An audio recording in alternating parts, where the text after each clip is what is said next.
제가 오늘은 좀 이렇게 별나게 설교를 시작해 보려고 합니다. 제가 지금 이제 여러분들 단체 사진을 한 장 좀 찍어 보려고 해요. 제 핸드폰으로 여러분 단체 사진을 찍겠다고요. 그런데 하나, 둘, 셋 하면 다 같이 김치 하면서 손으로 이렇게 V를 해주시는 거예요. 사진 찍을 때 보통 다 이렇게 찍으시잖아요. 제가 하나, 둘, 셋 하면 사진 찍을 테니까 다 같이 김치하고 손으로 V 이렇게 해주시게요. 아셨죠? 부탁 좀 드리겠습니다. 시작이 좋아요. 오늘 설교가 은혜롭게 잘 마무리될 수가 있어요. 부탁드릴게요. 하나, 둘, 셋, 김치. 네, 됐습니다. 감사합니다. 이렇게들 순종들을 잘하셔서 복 많이 받으실 거예요. 기도도 열심히 하겠습니다. 근데 많이는 아닌데 몇 분은 안 하셨어요. 근데 괜찮아요. 여기 다 기록이 남기 때문에 이제 누가 안 하셨는지를 두고 싶고 제가 보고 또 보면서 더 기도하도록 하겠습니다. 여튼간에 감사해요. 정말 모든 분께 항상 제가 감사합니다. 빈말이 아니라 설교 시간에 별의별 거 다 시키고 이상한 거 하는 목사 설교 이렇게 또 오늘 들어주시려고 나와주셔서 너무 감사한데 여튼간에 제가 오늘 왜 또 난데없이 뭐 이런 짓을 했냐면 오늘 이 얘기 하려고 그래요. 여러분 우리가 알게 모르게 좀 그런 게 있는 것 같다는 거죠.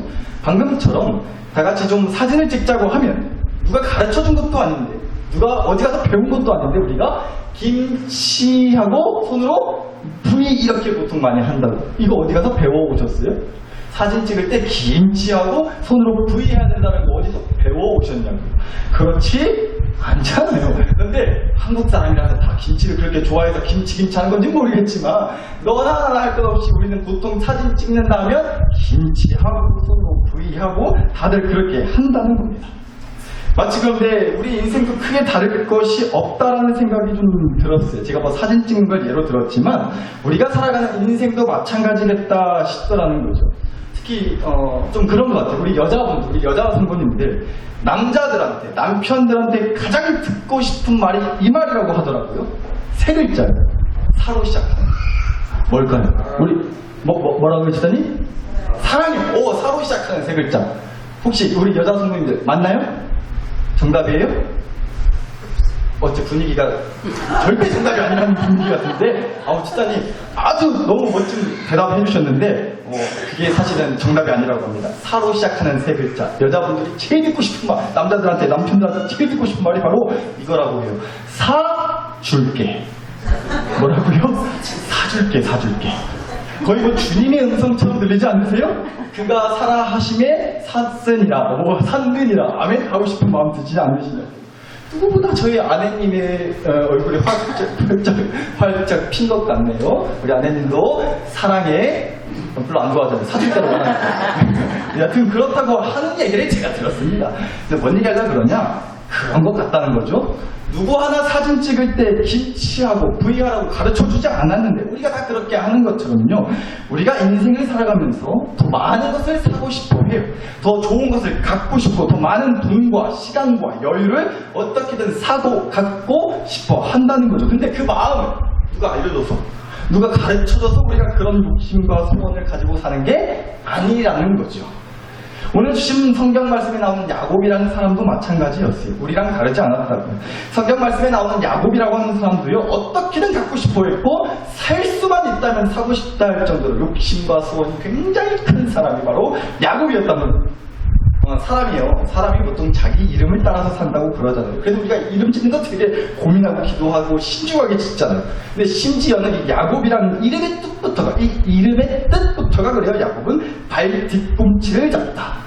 오늘 주신 말씀 다시 한번 볼게요. 창세기 25장 24절에서 26절. 그 해산 기한이 애가 나올 때가 다 돼서 쌍둥이가 있었는데 먼저 나온 자는 붉고 전신이 털옷 같아서 이름을 에서라 했고요.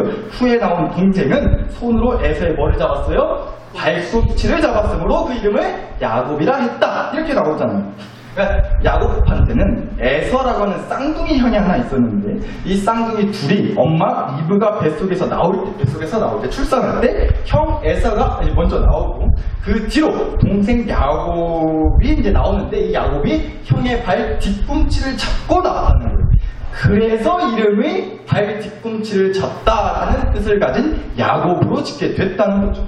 근데 여러분 아무리 그래도 자기 자식의 이름을 짓는데 아무리 그래도 발 뒤꿈치를 잡고 나온 아들 이런 뜻을 가진 이름을 지어주는 부모가 있을까 싶더라고요.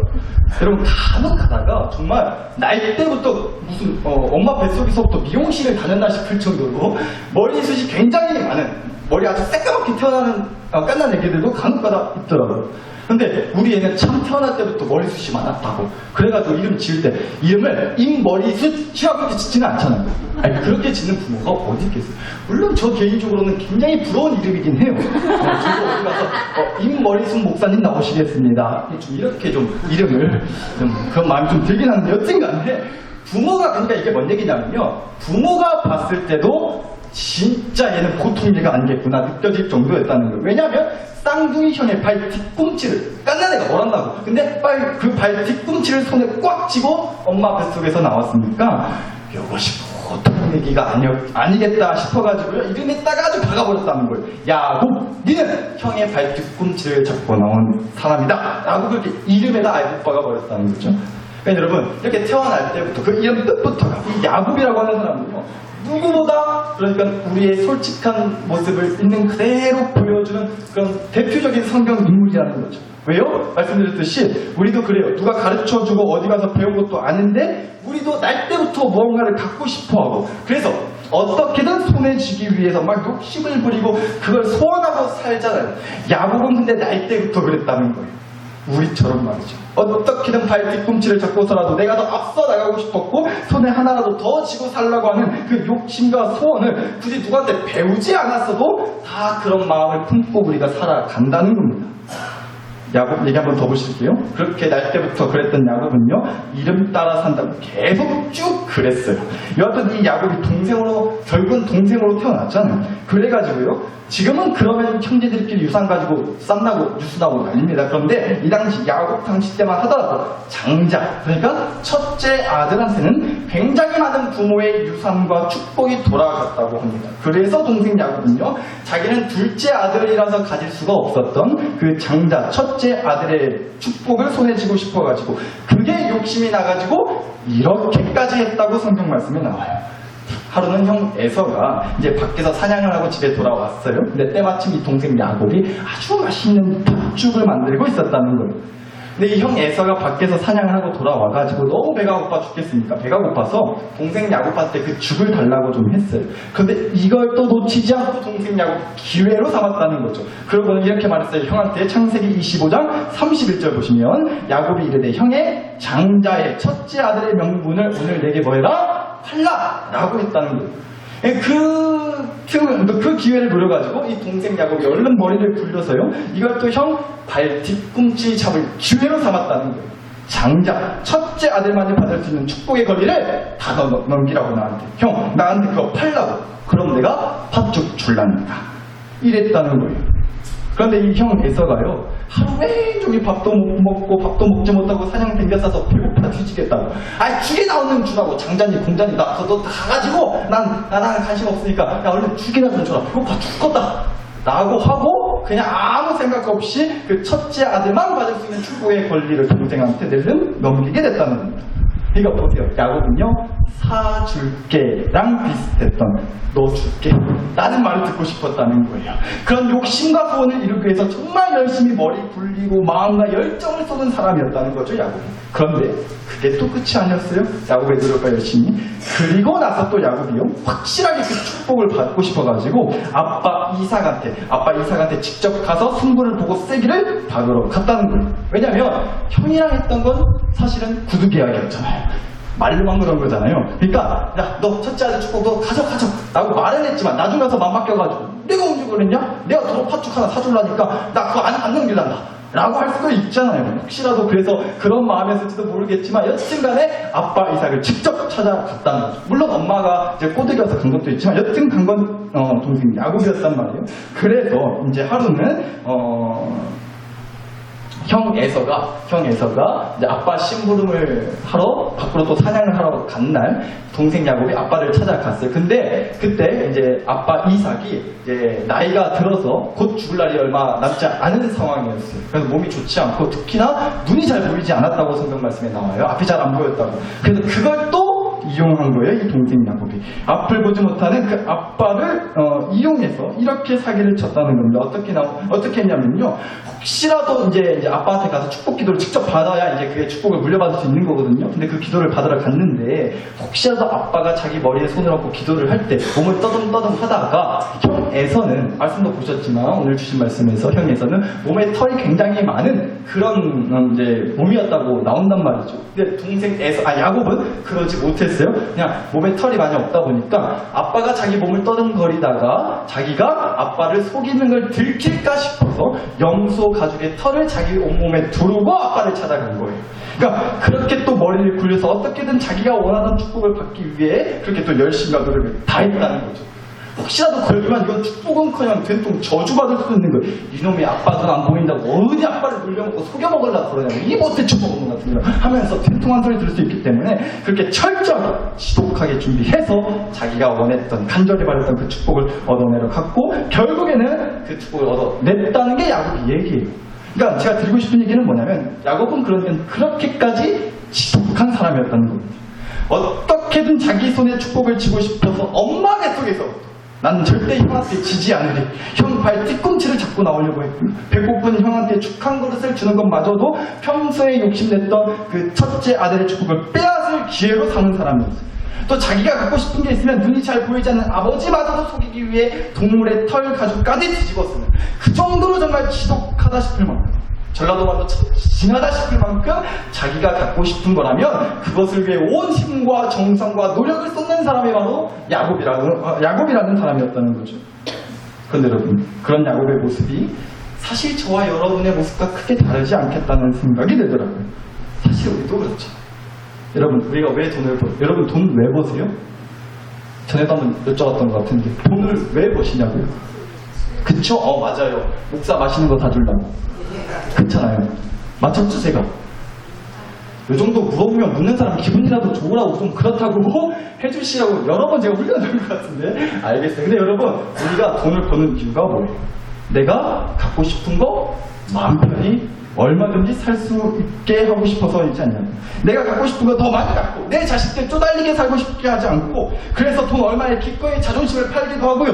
돈 얼마를 아낄 수만 있다면 기꺼이 그 짓도 할 수 있고요. 우리가 솔직히 그렇지 않냐는 겁니다. 마치 야곱처럼 그러는 거예요. 근데 여러분, 저는 그래서 야곱을 뭐라 하고 싶지 않다는 거예요. 감히 야곱을 나쁘게 설교할 수가 없겠다는 겁니다. 야곱이 바로 저와 여러분의 모습이기 때문에 그래요. 더군다나 야곱은 시작부터가 꼬였잖아요. 내가 만약 첫째로 태어났다면 그러면 내가 장자 첫째 아들만 받을 수 있는 그 축복에 그렇게까지 목을 베고 그거 받기 위해서 이렇게나 치열하게 악착같이 살지 않아도 됐을 텐데 야곱은 자기 인생의 시작부터 꼬였다고 생각했을 거예요. 내가 첫째 아들로 태어났더라. 그런데 우리도 솔직히 그렇지 않냐고요. 내가 이런 집에서 태어났더라면 내가 이런 환경에서 태어났더라면 내가 똑똑한 머리를 갖고 태어났더라면 내가 이런 얼굴로 태어났더라면 하는 얼굴 얘기는 하지 않을게요. 며칠 전에 수요일 저녁 예배 설교 때도 얼굴 얘기 나와가지고 제가 서로 이렇게 인사하시라고 했었거든요. 근데 수요일날 그 인사를 못 받으신 분들이 많이 계시니까 오늘 한 번 더 하려고 그래요. 지금 이제 설교 중간쯤 좀 가까이 했는데 이쯤 되면 또 기도의 영이 슬슬 임해서 꿈뻑꿈뻑 기도 들어가시는 분들이 계시니까 기도는 이따가 하시게끔 하기 위해서라도 한번 해보도록 할게요. 한번 옆에 분들 바라보시면서 이렇게 인사해 줘 보실게요. 그렇게 잘난 얼굴로 사느라 참 피곤하시겠습니다. 다시요. 그렇게 잘난 얼굴로 사느라 참 피곤하시겠습니다. 한번 옆에 분 바라보시면서 시작. 그렇게 잘난 얼굴로 사느라 참 피곤하시겠습니다. 한 번 더 해보도록 할게요. 항상 말씀드리지만 그냥 사도신경 외운다 생각하시고 그냥 따라서 하시면 돼요. 이번에 좀 다르게 해볼게요. 한 번만 더 옆에 분을 바라보시면서 이렇게 하실게요. 석영수술값 덜어서 좋으시겠습니다. 다시요. 석영수술값 덜어서 좋으시겠습니다. 시작. 석영수술값 덜어서 좋으시겠습니다. 원래 나는 그런 소리 자주 듣고 사는디 하시는 분들이 혹시 계시다면 화 있을진저 겸손할지어다. 맞아요, 여러분 얘기 아세요? 여러분 얘기 맞다고 그렇게 사시느라 얼마나 피곤하시겠어요? 그 얼굴로 사십니다. 근데 여러분, 우리가 솔직히 얼굴 갖고도 그럴 수 있다. 내가 이런 얼굴로 태어났다. 근데 뭐 얼굴뿐만 아니라 모든 것들이 다 그래요. 내 선택에 따라서 정해지는 게 아니기 때문에 태어나 보니 어쩔 수 없이 이렇게 태어나서 나보다 더 잘나게 태어난 사람들이랑 비교해 봤을 때 나는 초장부터 뒤쳐졌다고. 나는 늘 그렇게 당당히 앞에 서지 못하고 뒤쳐져 있다고. 태어나기를 시작부터가. 그래서 나는 불리하다고. 그래서 나는 더 같이 열심히 살아야 된다고. 그거 따라잡기 위해서라도. 야곱이 그렇게 살았던 거예요. 그리고 그런 야곱의 모습이 어쩌면 저와 여러분의 모습과 크게 다르지 않겠다. 여러분 오죽하면 이런 노래도 있잖아요. 잘난 사람 잘난 대로 살고, 못난 사람 못난, 노래는 안 부를게요. 또 틀리게 부를까 봐. 못난 사람 못난 대로 산다는 노랫말도 있어요. 그래서 우리가 그런 거 아니에요. 못나게 태어났기 때문에 못나게 살지 않으려고, 그거 뒤집으려고 우리가 악착같이 살지 않냐면 야곱이 그랬던 것처럼 말이에요. 그런데 여러분, 제가 우리와 이렇게 참 많이 닮은 것 같은 야곱의 이야기를 다시 보면서 묵상을 하는데 정말로 안타깝고 마음이 좀 씁쓸했던 건 사실 이거였어요. 그냥 여튼간에 여러분, 그렇게 용을 써서 야곱이 용을 쓰고 가진 노력을 다해서 정말로 그렇게 간절히 원했던 장자, 첫째 아들의 축복을 야곱이 여튼 얻어냈단 말이죠. 그럼 이제 다 된 거잖아요. 태어날 때부터 그거 하나 바라고 발뒤꿈치를 붙잡고서라도 나는 반드시 첫째 아들이 되고 싶다고, 그래서 장자가 받는 축복을 받아낼 거라고 하고 그렇게 태어났던 야곱이 드디어 자기가 그렇게 원했던 걸 받아냈단 말이에요. 그런데 그리고 나서 야곱이 어떻게 된 줄 아세요? 하루아침에 가족들이랑 생이별하게 됐어요. 왜요? 형 에서가 자기가 없을 때 야곱이 눈 안 보이는 아빠를 속여가지고 진짜로 그 장자 축복을 받아낸 걸 알아버렸거든요. 그래서 형 에서가 동생 야곱을 죽이겠다고 아주 난리가 나. 그래서 야곱이 도망치게 됐다고요, 형한테서. 물론 이제 그리고 나서 라반이라고 하는 외삼촌네 집으로 가긴 했지만 그렇게 하루아침에 아빠랑 엄마랑 형이랑 가족들이랑 하루아침에 생이별하게 됐단 말이에요. 거기다가 야곱은 그날로 자기 집을, 자기 방을 잃게 됐어요. 여러분, 누가 뭐래도 그런 거 아니에요? 내 집이 제일 편한 거잖아요. 내 집이 제일 편한 거 아니에요? 모처럼 어디 몇 박 며칠 어디 멀리 여행 갔다 와서 집에 오자마자 하는 말이 뭐예요? 아이고, 집이 최고다. 집이 최고다. 이 말 하지 않으시냐고요. 누가 이렇게 얘기하더라고요. 어디 유명하고 맛있는 맛집 식당에 있어서 가가지고 나온 음식을 다 먹고 나서는 꼭 하는 말이 이렇다고 하잖아요. 아이고, 물이 제일 맛나다, 물이. 이렇게 얘기를 하신다고 하더라고요. 이거 뭔 얘기냐. 아무리 좋은 데라고 해도 내 집이 최고고 내 집이 제일 편한 거 아니냐고. 그런데 야곱은 하루아침에 그 집을 잃었단 말이에요. 여러분, 시작성경 말씀에 나오는, 누가복음 말씀에 나오는 탕자 이야기 있잖아요. 두 눈 시퍼렇게 뜨고 살아야 되는 아빠한테, 자기 아빠한테 미리 유산 땡겨달라고 해서 그 유산 받고는 집 나갔다고 하는 둘째 아들 이야기가 성경에 나와요. 그런데 마침 야곱도 둘째 아들이었어요. 그런데 탕자 이야기의 그 둘째 아들은요, 집을 나갔다가 어땠어요? 도로 집에 돌아오긴 했단 말이에요. 그런데 야곱은 그러기도 쉽지가 않았어요. 왜요? 형 에서가 죽여버린다고 이를 팍팍 깔고 있으니 어떻게 집에 다시 돌아갈 수가 있겠냐고.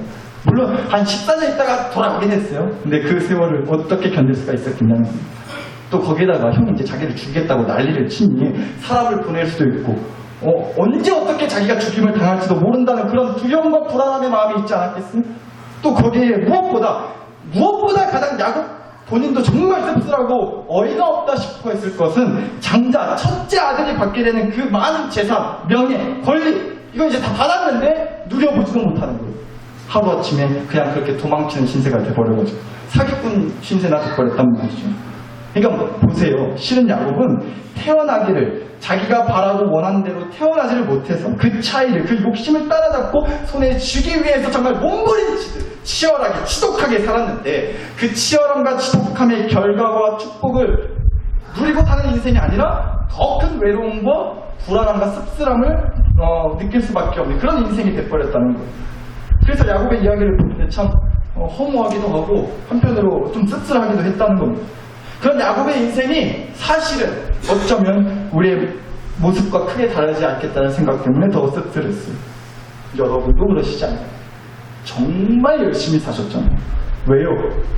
타고나기를 우리가 뭐 재벌집 막내 아들 뭐 그런 걸로 태어났어요. 아니잖아요. 더 사랑이 넘치고 늘 웃음이 가득한 가정에서 우리가 태어나지는 못했다고 할 수 있잖아요. 더 잘나고 더 뛰어난 모습으로 우리가 태어나지 못했다고 할 수도 있잖아요. 그래서 뒤처진 형편과 상황을 그래도 뒤집기 위해서 못나게 태어났다고 못나게 살고 싶진 않고 못난 거 내 자식한테 물려주고 싶진 않아서 여러분 정말 치열하게 지독하게 열심히 사시지 않았나요? 그런데 그 결과가 뭐냐는 겁니다. 이제 뭐 좀 됐다 싶었는데 생각지도 못했던 곳에서 금이 가지 않냐. 또 삐걱거려요. 또 난리가 나요. 더 큰 어려움과 시련이 찾아온다. 열심히 산다고 악착같이 머리 굴고 빠릿빠릿하게 산다고 산 그 인생의 결과가 기대했던 축복이 가득한 인생이 아니라 성경에 나오는 야곱이라는 사람처럼 늘 그렇게 뭔가에 쫓기고 늘 여전히 불안하고 그래서 막막하고 외로워 마치 야곱의 모습이 우리의 모습과도 같다는 생각에 참 씁쓸하고 허무했다는 겁니다. 그런데 여러분 그런 야곱의 이야기를 좀 어쩌면 좀 그런 제가 부정적이고 안 좋은 마음으로 보고 또 보는데 한 가지 정말 놀라운 사실을 좀 발견했어요. 뭐냐면요 여러분 야곱이요 그래서 그 이제 형한테서 도망치고 그 막막한 현실 앞에 섰을 때 그래서 야곱이 뭐 혹시라도 하나님께 기도를 했다느니 하나님께 제사 예배를 드렸다느니 하나님한테 뭘 했다는 얘기가 보니까 전혀 나오지가 않다는 겁니다. 그런데 더 놀라운 사실이 있어요. 그런데도 하나님이 야곱을 찾아와 주셨다는 거예요. 창세기 28장 10절 말씀 보실게요. 야곱이 브엘세바에서 떠나 자기 고향집에서 떠나 하란 외삼촌네 집으로 향하여 가더니 그러니까 야곱이 형 에서를 피해서 외삼촌이 있는 하란이라는 곳으로 도망가고 있었다는 거예요. 그리고 11절 말씀 한 곳에 이르러는 해가 진지라 이제 저녁에 밤이 된 거죠. 그래서 야곱이 거기서 유숙하려고 자려고 그곳에 한 돌을 가져다가 베개로 삼고 거기 누워 자더니라고 나와요. 이제 도망치던 길에 밤이 돼가지고 길바닥에서 쉽게 말해서 노숙을 했다는 거예요. 또 하루아침에 이렇게 노숙자 신세가 됐어요. 목숨 걸고 치열하게 얻은 축복의 결과가 노숙자 신세였다고요. 보세요. 얼마나 씁쓸하고 고민해요. 그런데 그리고 나서 12절 13절 꿈에 본즉 이 야곱의 꿈에서요. 꿈에 본즉 사다리가 땅 위에 서 있는데 그 꼭대기가 하늘에 닿았고 또 본즉 하나님의 사자들이 천사들이 그 위에서 오르락내리락 하고 또 본즉 여호와 하나님께서 그 위에 서서 이르시되 야곱이 자고 있는데 꿈을 꿨어요. 근데 꿈에서 웬 사다리가 하늘에서 촥 하고 내려오는데 그 사다리에 천사들이 막 왔다 갔다 그랬었고 하나님의 음성이 들리더라는 겁니다. 그리고 하나님이 뭐라 하셨냐면요. 15절 말씀 내가 너와 함께 있어. 네가 어디로 가든지 너를 지키며 너를 이끌어 이 땅으로 고향 땅으로 돌아오게 할지라. 내가 너에게 허락한 것을 다 이루기까지 너를 뭐하지 아니하리라 떠나지 아니하리라 하신지라. 아멘. 참 좋은 말씀. 은혜로운 말씀이잖아요. 하나님이 야곱한테 하신 말씀이라고 하지만 할 수만 있다면 나한테 주신 말씀이라고 생각해서 얼른 아멘하고 싶어지는 그런 말씀이지 않냐고요. 내가 너와 함께 하겠노라고. 네가 어디를 가든 내가 너를 지켜주겠노라고. 무엇보다요 도망치듯 뛰쳐나온 내 인생을 도로 원래 있어야 할 자리로 이끌어 주신다고 하니 정말로 아멘하고 싶어지는 그런 말씀이더라고요. 그런데 여러분 이 말씀이 특히나 더 은혜가 되고 놀라운 건 뭐냐면요 야곱이 먼저 하나님을 찾지 않았단 말이에요. 그런데도 주신 말씀이라는 거예요. 야곱이 먼저 하나님한테 하나님 나 죽겠습니다 도와주세요 살려주세요 하지 않았단 말이에요. 야곱이 먼저 하나님을 붙들고 의지하고 소망하면서 주여 주여 몸과 기도하지 않았는데도 하나님이 야곱의 꿈에 찾아와 주셔가지고는 내가 너와 함께하마 너를 지켜줄 거다 도로 고향 땅으로 반드시 확고하게 이룰란다 하나님이 먼저 찾아와서 해주신 말씀이었다는 거예요. 그러니까 뭐예요? 하나님한테 굳이 기도하지 않아도 돼요. 굳이 하나님한테 매달리고 사정 안 해도 고객관리 기깔나게 하신 하나님께서 반드시 AS 서비스 해주러 오실 거예요. 걱정 마세요. 근데 우리 너무 기도 열심히 하지 맙시다. 야곱도 그랬잖아요. 기도도 한 번 안 했는데 하나님이 찾아와 주시는 거 봐요. 예배도 빠지고 그냥 막 대충대충 믿자고요. 우리 그런 얘기 하는 거 당연히 아니겠죠. 그런 말이 아니라 이 말씀은 저는 그렇게 봤어요. 결국 이 얘기해 주는 거예요. 자기가 원하는 것을 위해서 태어날 때부터 누구보다 정말 치열하게 지독하다 싶을 만큼 때로는 너무하다 싶을 만큼 그렇게 살았던 사람의 결과가 길바닥에 나앉는 것이고 혼자가 되는 것이었고 무엇 하나 확실하게 보장된 게 없는 그런 막막하고 두렵고 불안함이 가득한 것이 그렇게 몸부림치며 사는 사람의 결과였는데 그런 인생의 결과였던 사람한테 하나님이 절대로 모른 척하지 않으신다는 거예요. 그 사람의 신음을 못 듣는 척하지 않으신다는 거예요. 하나님 함께해 주신다는 거예요. 그래서 지켜주시고 반드시 이끌어 주신다는 거예요. 우리는 그걸 두 글자로 은혜라고 하는 거예요. 내가 원하고 바라는 인생의 성공, 열매의 결과를 위해서 눈에 불을 켜고 쫓아가느라 어쩌면 사실 하나님을 찾지도 않았고 하나님께 물어보지도 않았고 하나님을 통해서 뭘 하려고 하지 않았는데도 불구하고 하나님이 먼저 그런 나도 안쓰럽게 생각하시고 하나님이 먼저 그런 나와 함께 해주시고 이끌어 주시는 걸 두 글자로 은혜라고 합니다. 아멘. 이 은혜를 받고 이 은혜를 깨닫게 됐을 때 기도하게 되는 거예요. 아멘. 그럴 때 예배하게 되는 것이고 나 또한 그 은혜를 베풀어 주시는 하나님과 함께하고 싶다고 하나님께 끌려다니면서 살고 싶다고 이렇게 되는 거라고요. 그 은혜를 먼저 깨달은 자들이 사나사를 계시고요. 정말로 알아요. 여러분이 누구보다 열심히 사셨다는 거. 아니 나는 열심히까지는 아니고 그냥 사는 대로 살았어요. 그렇게 말씀하셔도 아니에요. 뭘 막 죽어라 하지 않으셨다고 해도 사는 것 자체만으로도 열심히 사신 거예요. 아멘. 그런데 우리가 다 그런 것 같다고 열심히 살 수밖에 없어요. 왜요? 우리는 날 때부터 모든 걸 다 갖고 태어나지를 않았기 때문에. 그래서 야곱처럼 발꿈치라도 잡으려고 그렇게 용을 쓰는 거예요. 손에 쥐고 싶은 마음으로 그렇게 태어난다고. 그런데 한평생 그렇게 살아가는 거예요. 어떻게든 그걸 갖기 위해서, 내 걸로 만들기 위해서 뭐가 됐던지 말이에요. 그런데 어때요? 그렇게 치열하게 지독하게 애쓰고 살아가는 인생의 결과가 내가 기대하고 꿈꿨던 그런 행복한 꿈날이 아닐 때가 많단 말이죠. 마치 이런 것 같다는 생각이 들었어요. 제가 여러분 지금 위에 이렇게 정장 자켓을 입고 있잖아요. 그런데 여기다가 옷을 하나 더 입어보도록. 오늘 날이 참 따뜻하고 좋아서 옷을 하나 더 걸치도록 하겠습니다. 자, 제가 여기 위에 굳이 또 옷을 하나 더 입었어요. 그런데 끝이 아니에요. 하나 더 입어볼게요.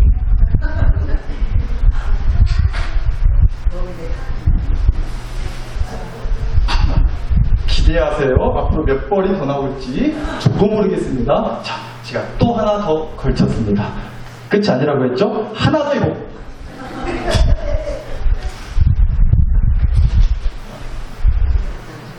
옷이 들어가게 해달라고 기도 좀 해주세요. 자, 이제 딱 좋네요. 제가 이렇게 또 옷을 입었습니다. 하나 더 입을게요.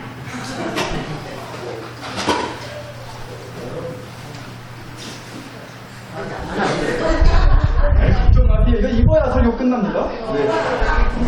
기도하는 마음으로 기다려주세요.